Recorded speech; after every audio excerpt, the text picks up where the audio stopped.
يا أيها الذين آمنوا كتب عليكم الصيام كما كتب على الذين من قبلكم. إن الحمد لله نحمده ونستعينه ونستغفره ونعوذ بالله من شرور أنفسنا ومن سيئات أعمالنا. من يهده الله فلا مضل له ومن يضلل فلا هادي له. وأشهد أن لا إله إلا الله وأشهد أن محمدا عبده ورسوله. أما بعد فإن خير الحديث كتاب الله وخير الهدي هدي محمد صلى الله عليه وسلم وشر الأمور محدثاتها وكل محدثة بدعة وكل بدعة ضلالة وكل ضلالة في النار. أعوذ بالله من الشيطان الرجيم. بسم الله الرحمن الرحيم. يا أيها الذين آمنوا اتقوا الله حق تقاته ولا تموتن إلا وأنتم مسلمون. يا أيها الناس اتقوا ربكم الذي خلقكم من نفس واحدة وخلق منها زوجها وبث منهما رجالا كثيرا ونساء. واتقوا الله الذي تساءلون به والأرحام إن الله كان عليكم رقيبا. يا أيها الذين آمنوا اتقوا الله وقولوا قولا سديدا يصلح لكم أعمالكم ويغفر لكم ذنوبكم ومن يطع الله ورسوله فقد فاز فوزا عظيما. ہر قسم کی حمد و ثنا اللہ وحدہ لا شریک کے لیے. سبحان اللہ وبحمدہ سبحان اللہ العظیم. اور درود و سلام نازل ہو اللہ کے آخری نبی جناب محمد رسول اللہ صلی اللہ علیہ وسلم.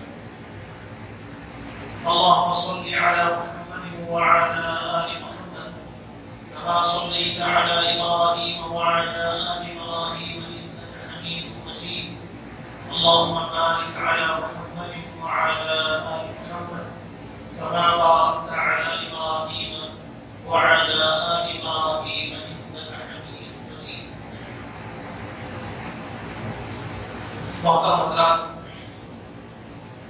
اللہ کی توفیق اور اس کی مہربانی سے 2021 کا رمضان ہم نے پا لیا. اللہ تعالی ہمیں اس ماہ میں کار خیر کرنے اور اپنی آخرت کا توشہ تیار کر لینے کی توفیق عطا فرمائے. آج کی خطبہ جمعہ میں ماہ رمضان کی فضیلت اور اس میں کیے جانے والے کچھ کاموں کے بارے میں آپ کے سامنے گفتگو کی جائے گی. اللہ کے نبی صلی اللہ علیہ وسلم نے ارشاد فرمایا کہ لوگوں، رمضان کا مبارک مہینہ آ گیا. اتاکم رمضان شہر مبارک. پیارے نبی صلی اللہ علیہ وسلم نے اس مہینے کو مبارک مہینہ کہا. اس اعتبار سے یہ مبارک ہے کہ اس میں کیا جانے والا ہر اچھا عمل بہترین نتائج کا باعث بنے. اللہ کے نبی صلی اللہ علیہ وسلم نے ارشاد فرمایا کہ رمضان کی آمد پر شیاطین کو پھینک دیا جاتا ہے. صفدت الشیاطین. اور فرمایا جنت کے سارے دروازے کھل جاتے ہیں کوئی دروازہ بند نہیں ہوتا، اور جہنم کے سارے دروازے بند کر دیے جاتے ہیں، کوئی دروازہ کھلا نہیں ہوتا۔ اور ہر رات اللہ تعالیٰ جہنم سے لوگوں کو آزاد کرتا ہے۔ ایک حدیث میں اللہ کے نبی نے فرمایا کہ رحمت کے دروازے کھل جاتے ہیں۔ تو یہ خصوصیات ہیں اس مہینے میں۔ اللہ رب العالمین نے قرآن کریم میں ارشاد فرمایا شہر رمضان الذی انزل فیہ القرآن، رمضان کا مہینہ وہ مہینہ ہے کہ جس میں اللہ نے قرآن کو نازل فرمایا۔ اور بعض روایتوں سے یہ بات معلوم ہوتی ہے کہ آسمانی جتنی کتابیں اتری ہیں رمضان کے مہینہ ہی اتری، چاہے وہ ابراہیم علیہ السلام کے صحیفے ہو، یا موسیٰ علیہ السلام کو دی جانے والی تورات ہو، یا عیسیٰ علیہ السلام کو دی جانے والی انجیل ہو، یا داؤد علیہ السلام کو دی جانے والی کتاب زبور۔ اور قرآن کے بارے میں تو یہ بات کہہ دی گئی کہ رمضان میں اس قرآن کو اتارا گیا۔ اللہ تعالیٰ نے رمضان کو یہ خصوصیت بخشی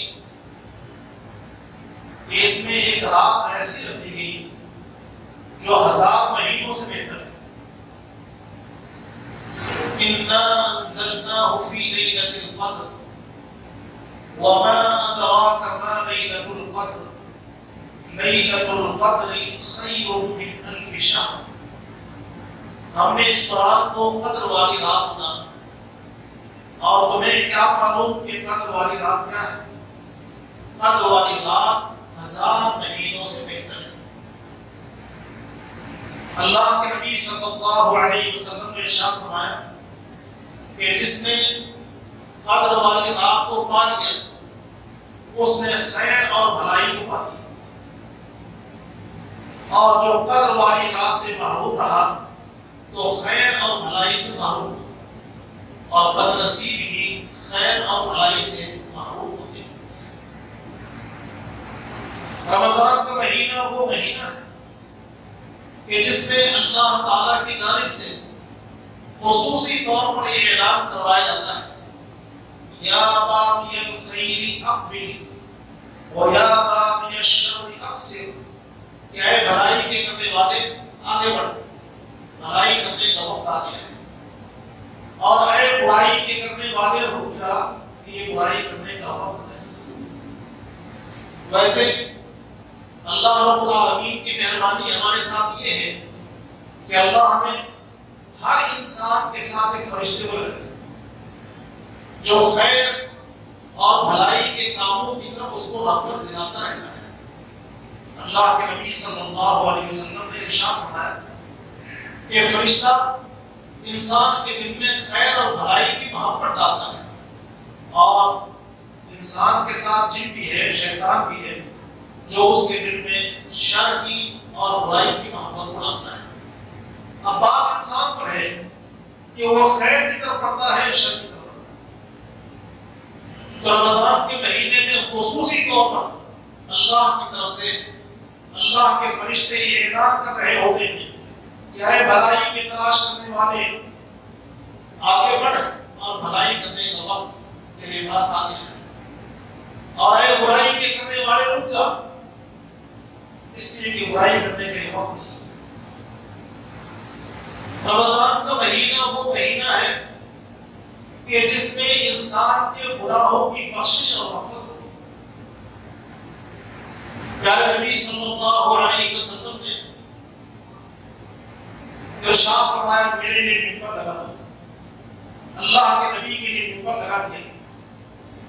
نبی علیہ السلام نے ممبر کی پہلی سیڑھی پر قدم رکھا تو آمین کہا، دوسری سیڑھی پر قدم رکھا تو آمین کہا، تیسری سیڑھی پر قدم رکھا تو آمین کہا۔ صحابہ نے نبی علیہ السلام کو کبھی اس طرح ممبر کی سیڑھیوں پر آمین کہتا ہوا نہیں دیکھا۔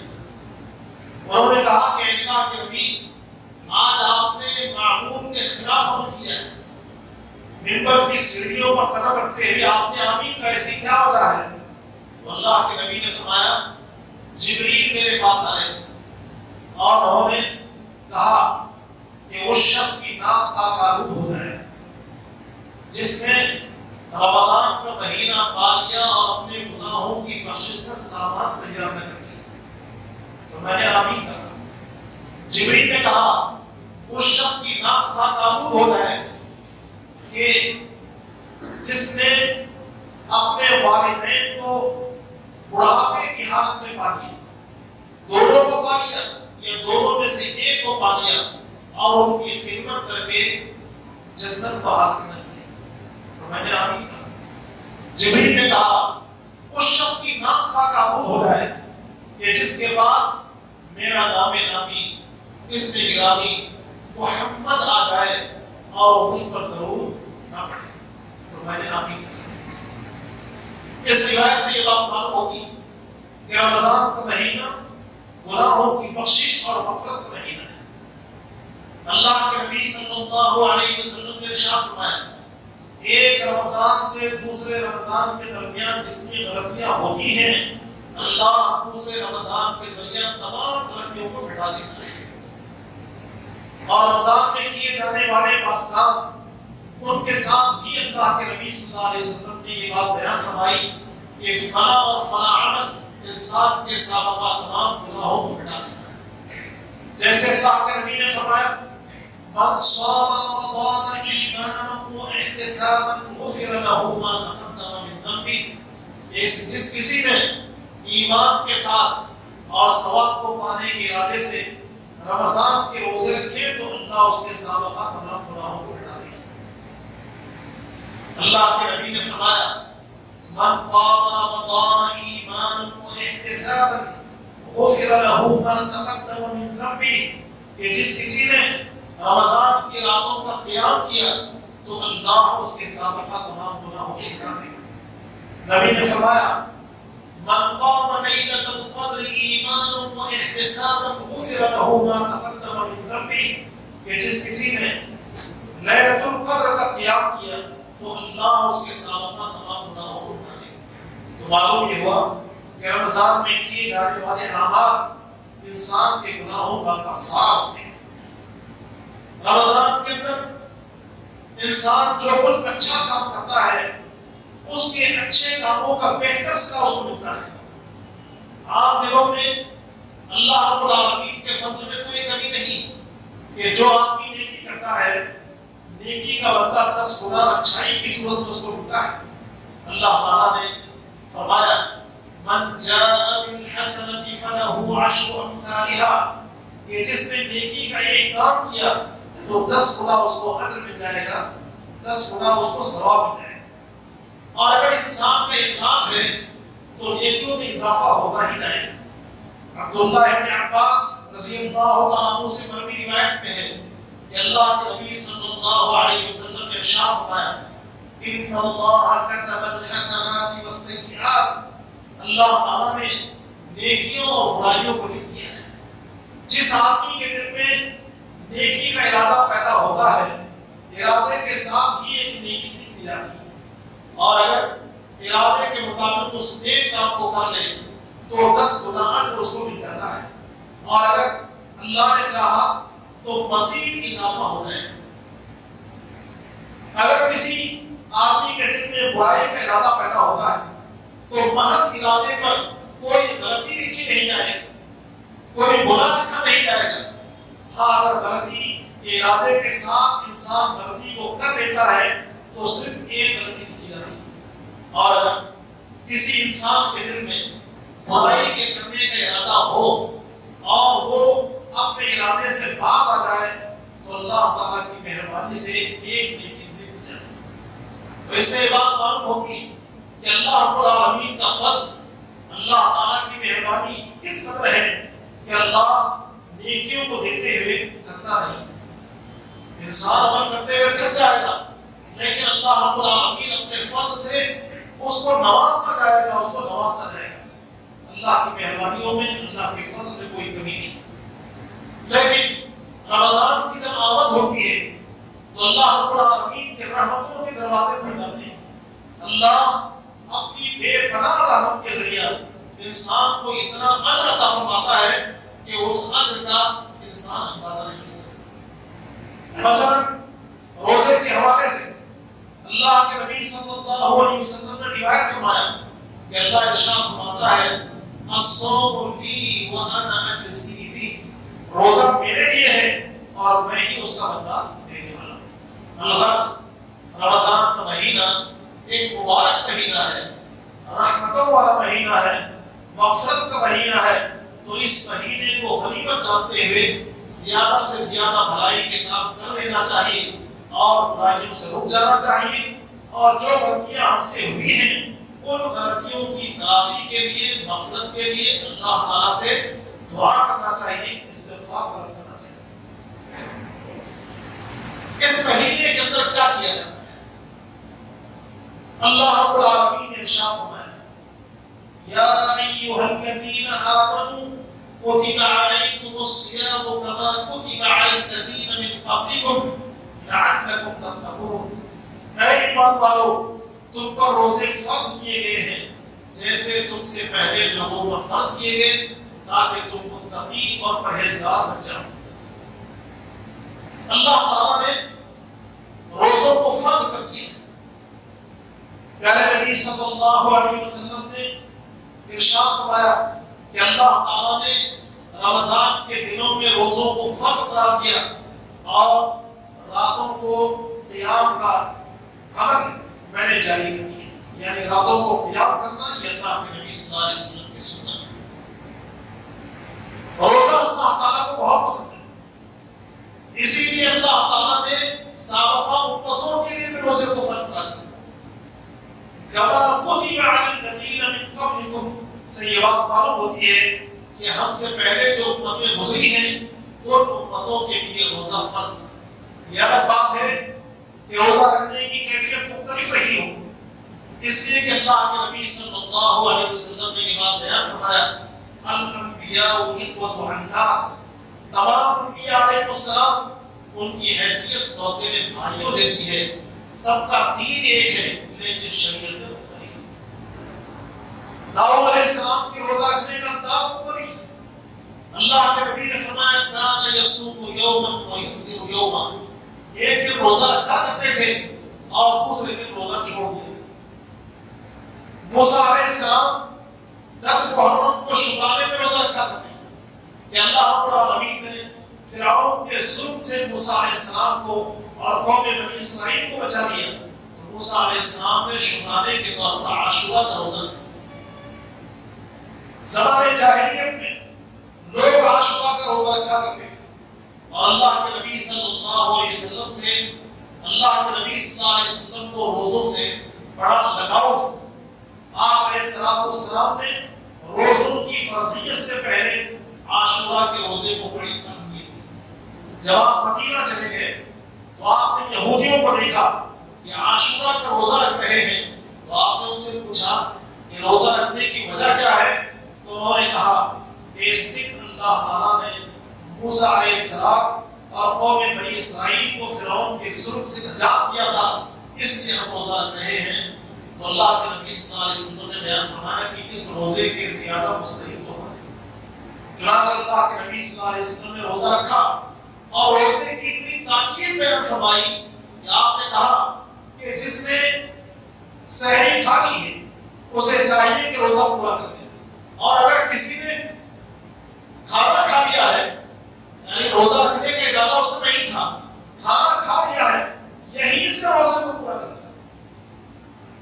صحابہ کرام رضوان اللہ علیہ مجمعین عاشورہ کے روزے کو اتنی اہمیت دیتے تھے کہ ربیع بنت معوذ رضی اللہ عنہا کے بارے میں آتا ہے کہ چھوٹے چھوٹے بچوں کو روزہ رکھوایا کرتے تھے۔ بچے اگر بھوک اور پیاس سے پریشان ہوتے تو ان کے ہاتھوں میں اون کی گڑیا کھلونے دے دیے جاتے تھے اور بچے کھلونوں میں رکھتے، اپنے دل کو بہلا دیتے، بھوک اور پیاس کو بھول جاتے۔ اللہ رب العالمین نے پیارے نبی صلی اللہ علیہ وسلم پر رمضان کے روزے فرض کر دیے تو آپ نے عاشورہ کے روزے کے بارے میں اختیار دیا کہ جو چاہے روزہ رکھے اور جو چاہے روزہ چھوڑے.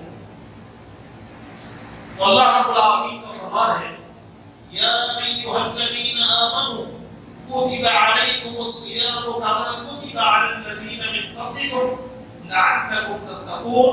تم پر روزے فرض کیے گئے جیسے تم سے پہلے لوگوں پر فرض کیے گئے تاکہ تم متقی اور پرہیزگار بن جاؤ.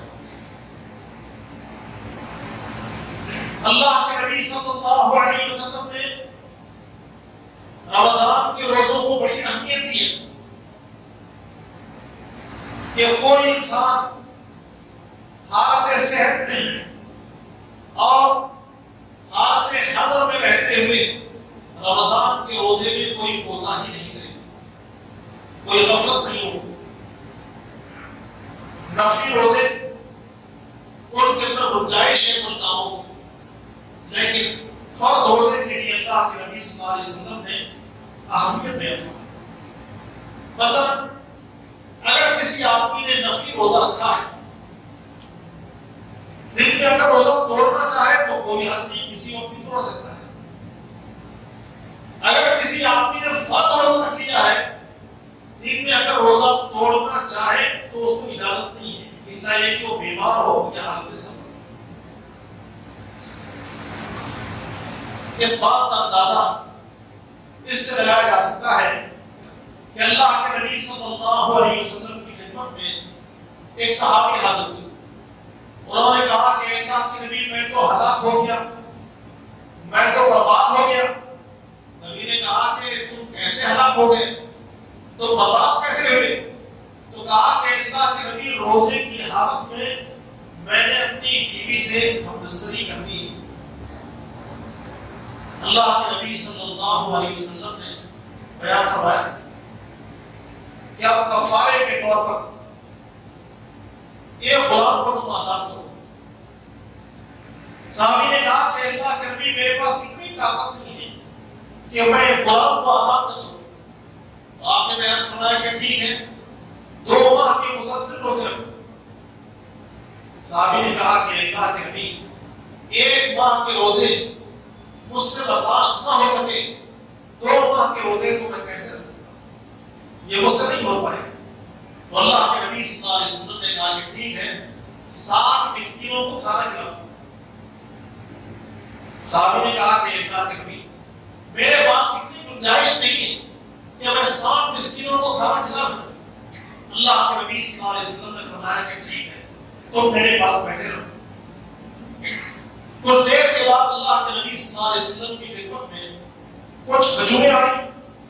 نبی علیہ السلام نے ایک تھیلی دیتے ہوئے بیان فرمایا کہ اس کو پکڑو اور مسکینوں کو کھلاؤ. صحابی نے کہا کہ اللہ کے نبی جس علاقے میں رہتا ہوں اس سے زیادہ کوئی غریب وہاں پایا نہیں جاتا. اللہ کے نبی صلی اللہ علیہ وسلم مسکرا پڑے اور آپ نے کہا کہ ٹھیک ہے تم اور تمہارے بال بچے ہی کھجوروں کو کھانا. اس روایت سے کئی باتیں معلوم ہوتی. پہلی بات جو اہم ہے وہ یہ ہے کہ فرض روزے کے اندر کسی قسم کی غفلت اور کوتاہی نہیں ہو سکتی.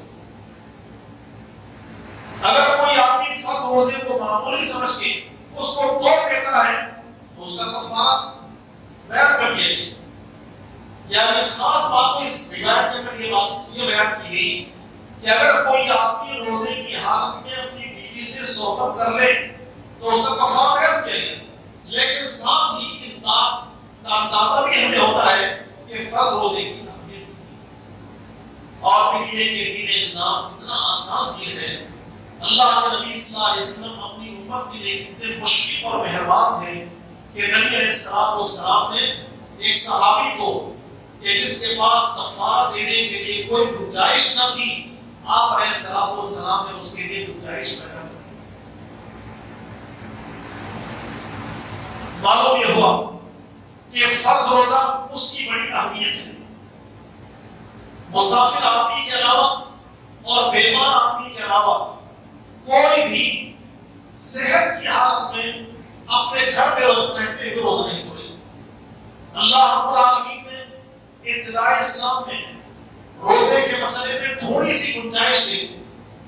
گنجائش یہ دے دی کہ اگر کوئی آدمی روزہ رکھنے کی طاقت رکھتا ہو، اس کے باوجود روزہ چھوڑنا چاہے تو چھوڑ سکتا ہے، لیکن ایک مسکین کو کھانا کھلائے. یہ ابتداء اسلام ہے. پھر اس کے بعد اللہ تعالیٰ نے یہ بات بیان فرمائی، فَمَنْ شَهِدَ مِنْكُمُ الشَّهْرَ فَلْيَصُمْهُ، کہ جس آدمی نے رمضان کا مہینہ پا لیا تو اس کے لیے ضروری ہے کہ وہ رمضان کے روزے رکھے.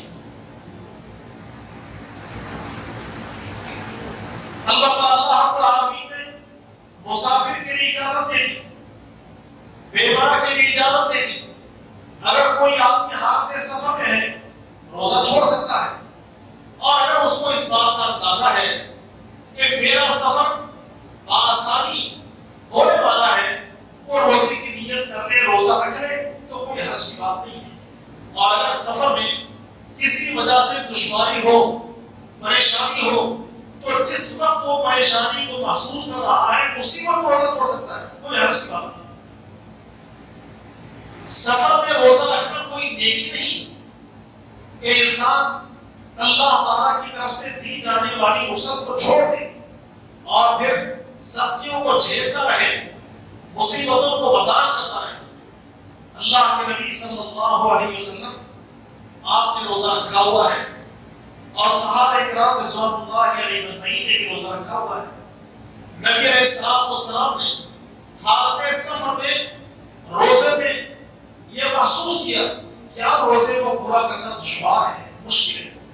تو اللہ کے نبی صلی اللہ علیہ وسلم نے روزہ کو توڑنے کے لیے صحابہ کرام سے کوئی چیز مانگا. تو آپ علیہ السلام کی خدمت میں ایک پیالہ پیش کیا گیا. اللہ کے نبی صلی اللہ علیہ وسلم نے پیالے کو اونچا کیا تاکہ لوگ دیکھ لیں، اور آپ علیہ السلام نے روزہ افطار کر لیا. نبی علیہ السلام کے کو جواب آپ علیہ السلام کے پاس پڑوس میں جو لوگ تھے انہوں نے اللہ کے نبی صلی اللہ علیہ وسلم کو دیکھا اور آپ کی اتباع اور پیروی کرتے ہوئے انہوں نے روزے افطار کر لی. کچھ لوگوں کے بارے میں اللہ کے نبی صلی اللہ علیہ وسلم کو علم ہوا کہ انہوں نے روزہ رکھا ہوا ہے اور افطار نہیں کیا، تو اللہ کے نبی صلی اللہ علیہ وسلم نے بیان فرمایا، اولئک العصاة اولئک العصاة، یہی لوگ نافرمان ہیں، یہی لوگ نافرمان ہیں. تو اس روایت سے یہ بات معلوم ہوتی ہے کہ مسافر آدمی اگر اللہ تعالیٰ کی جانب سے دی جانے والی رخصت کو قبول کر لیتا ہے تو اس کے حق میں بہتر ہے. اور اگر وہ یہ محسوس کرتا ہے کہ دوسرے دنوں میں روزہ رکھنا مشکل ہو جائے گا، رمضان کے دنوں ہی میں روزہ رکھ لیا جائے، اور سفر کو آسان سمجھ رہا ہے، روزہ اس نے رکھ لیا، لیکن درمیان میں اس کو پریشانی لاحق ہو گئی، تو جس وقت پریشانی لاحق ہو جائے اسی وقت وہ روزہ توڑ سکتا ہے، کوئی حرج نہیں، کوئی نقصان نہیں. اسی طرح بیمار آدمی کو اللہ رب العالمین نے رخصت دے دی کہ وہ بیماری کی حالت میں روزہ نہ رکھے، اجازت دی. جو شخص اللہ تعالیٰ کی اجازت کو قبول کر لیتا ہے تو اللہ کی خوشی اس کے ساتھ ہوتی ہے. اللہ کے نبی صلی اللہ علیہ وسلم نے ارشاد فرمایا، ان اللہ یحب ان یرى اثر نعمته علی عبده، اللہ رب العالمین اپنی نعمت کا اثر اپنے بندے پہ دیکھ کے خوش ہوتا ہے.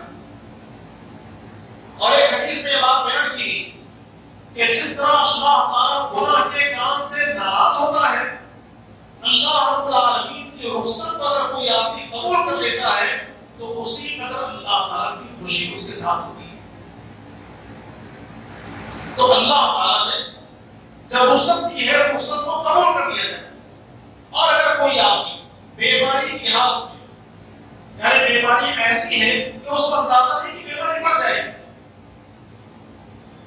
بیماری کا آغاز ہے یا بیماری کو راحت محسوس کر رہا ہے، اور روزہ کا ارادہ کر لے، روزے کی نیت کر لے، سحری کھا کے روزہ پورا کرنا چاہتا ہے، لیکن روزے کی وجہ سے اس کی طبیعت بگڑ گئی،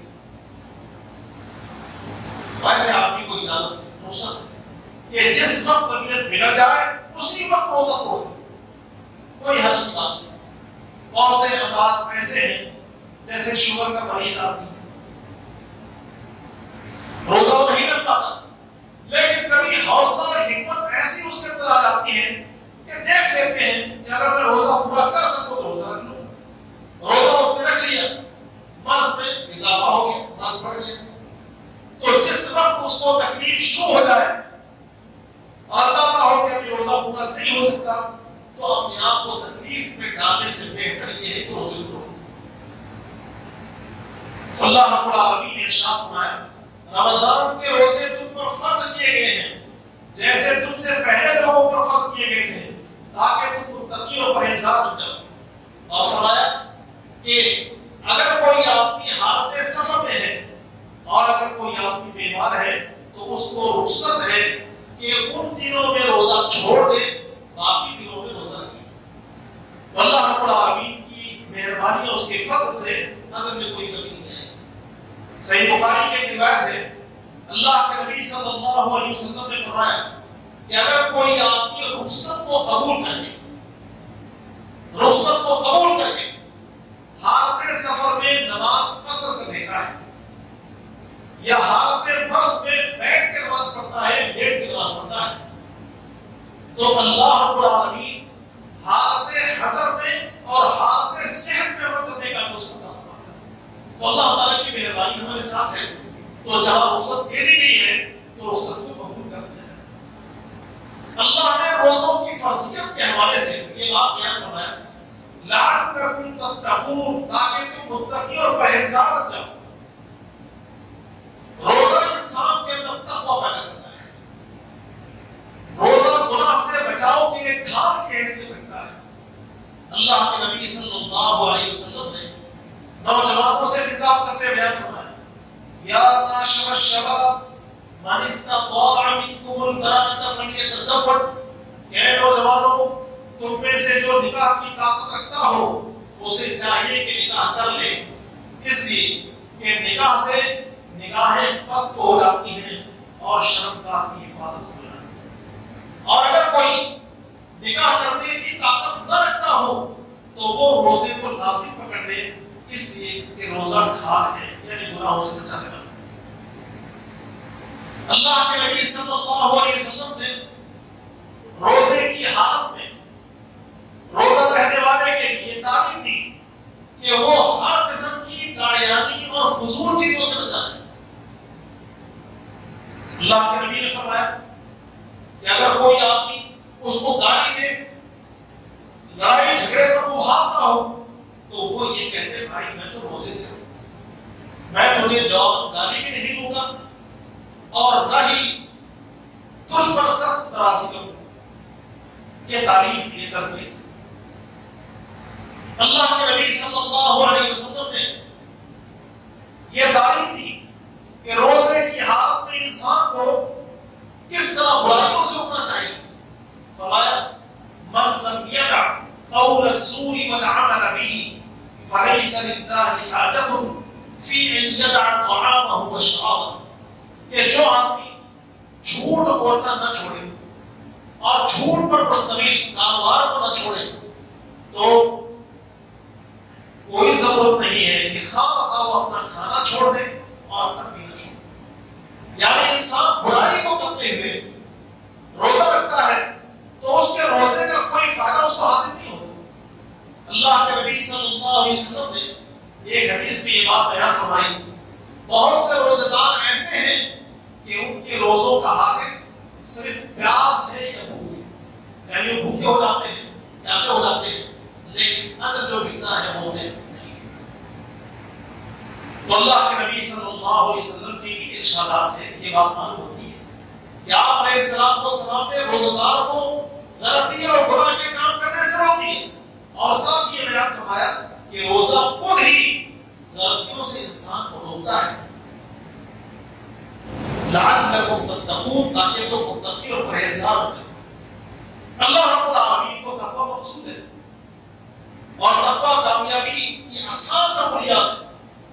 اللہ کے نبی صلی اللہ علیہ وسلم صحابہ کرام رضوان اللہ علیہم اجمعین کو تقویٰ اختیار کرنے کی دعوت دیتے ہیں۔ پیارے نبی نے انفرادی طور پر اجتماعی طور پر صحابہ کرام کو تقوی اختیار کرنے کی دعوت دی۔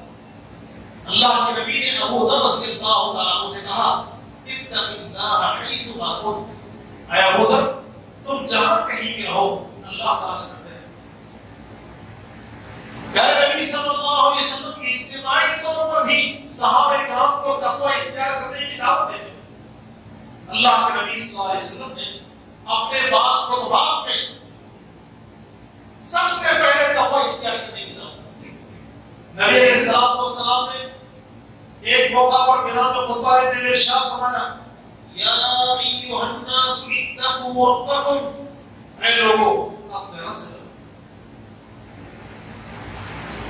اور اللہ تعالیٰ قرآن کریم میں ارشاد فرماتا ہے یا ایھا الذین آمنوا اتقوا اللہ حق تقاتہ ولا تموتن الا وانتم مسلمون، اے ایمان والو اللہ سے ڈرو جیسے ڈرنے کا حق ہے، اور تمہاری موت اس حالت میں آئے کہ تم مسلمان ہو۔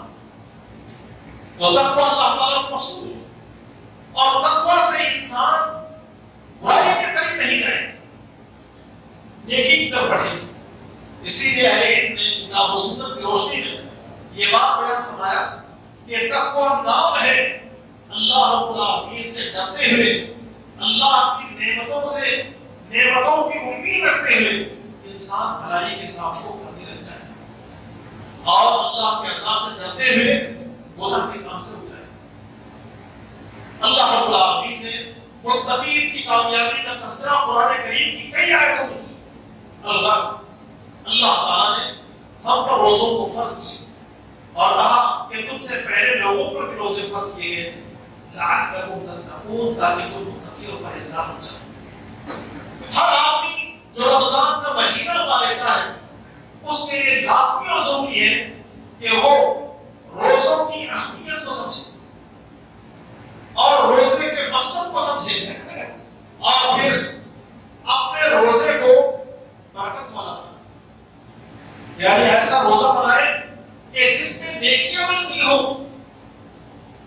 کوئی آدمی عادتاً روزہ رکھ لے، مسلم معاشرے میں رہتے ہوئے کوئی آدمی یہ سمجھے کہ رمضان کا مہینہ آ گیا ہے، مسلمان روزہ رکھتے ہیں لہٰذا ہم بھی روزہ رکھ لیں۔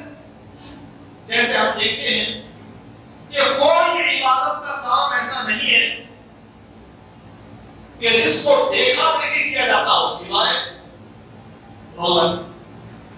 رمضان کا مہینہ جب آتا ہے تو کیا امیر کیا غریب، کیا نیکوکار کیا گنہگار، کیا چھوٹے کیا بڑے، سارے کے سارے رمضان کے روزوں کے اہتمام کرتے ہیں، اور رمضان کے اندر جو کچھ کام کیا جاتا ہے ان تمام کاموں کا بھی اہتمام کر لیتے ہیں۔ تو جہاں یہ اہتمام ہوتا ہے وہیں اس بات کا اندازہ ہمیں کرنا چاہیے کہ ہم روزہ کیوں رکھ رہے ہیں، اس روزے سے مقصود کیا ہے، اور اس روزے سے ہمیں فائدہ کیسے اٹھانا ہے۔ اللہ کے نبی صلی اللہ علیہ وسلم نے حدیث میں بات بیان فرمائی من صام رمضان ایمانا واحتسابا غفر له ما تقدم من ذنبه، ایمان کے ساتھ اور حصول ثواب کے ارادے سے اگر کوئی آدمی رمضان کے روزے رکھتا ہے تو اس کے سابقہ تمام گناہ معاف ہو جائیں۔ ہر آدمی کو یہ جان لینا چاہیے کہ میرے رب نے روزہ مجھ پر فرض کیا ہے، اور پھر یہ کہ اس روزے پر اللہ تعالیٰ نے اجر عظیم کا وعدہ فرمایا ہے، میں ایسا روزہ رکھوں جو اللہ کی بارگاہ میں قبول ہو جائے، کیونکہ اللہ نے بیان فرمایا الصوم لی وانا اجزی بہ، روزہ میرے لیے ہے اور میں ہی اس کا بدلہ دینے والا ہوں۔ یہ الفاظ تو بیان کیے گئے ہیں، بہت کم ہی اعمال کے بارے میں اس طرح کی باتیں ملیں کہ بغیر حساب اجر عطا کیا جائے۔ روزے کے بارے میں اللہ تعالیٰ نے بیان فرمایا وعلیٰ اجزی بہ، میں بدلہ دینے والا ہوں۔ کتنا بدلہ اللہ تعالیٰ دے گا اس کا کوئی اندازہ نہیں۔ پیارے نبی صلی اللہ علیہ وسلم نے بعض نفلی روزوں کا ذکر کیا ہے، اور ان کا جو اجر آپ نے بیان فرمایا ہے اس سے آپ اندازہ کر سکتے ہیں۔ اللہ کے نبی نے عرفہ کے روزے کے بارے میں بیان فرمایا کہ عرفہ کا ایک روزہ 2 سال کے گناہوں کا کفارہ ہوتا ہے۔ عاشورہ کا ایک روزہ نبی نے بیان فرمایا کہ 1 سال کے گناہوں کا کفارہ ہوتا ہے۔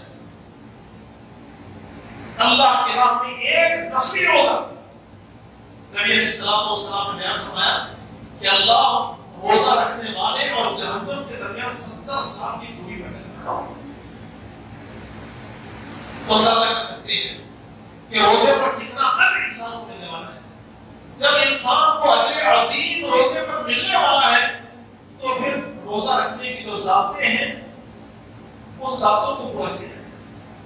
انسان اپنی زبان سے جھوٹ نہ کہے، لغو بات نہ کرے، گناہ کے کاموں میں ملوث نہ ہو، اپنے آپ کو گناہوں سے بچاتے ہوئے انسان روزہ رکھے تاکہ اللہ رب العالمین کی طرف سے اجر عظیم اس کو مل جائے اور وہ روزہ اس کے گناہوں کی بخشش کا سامان بھی ہو جائے۔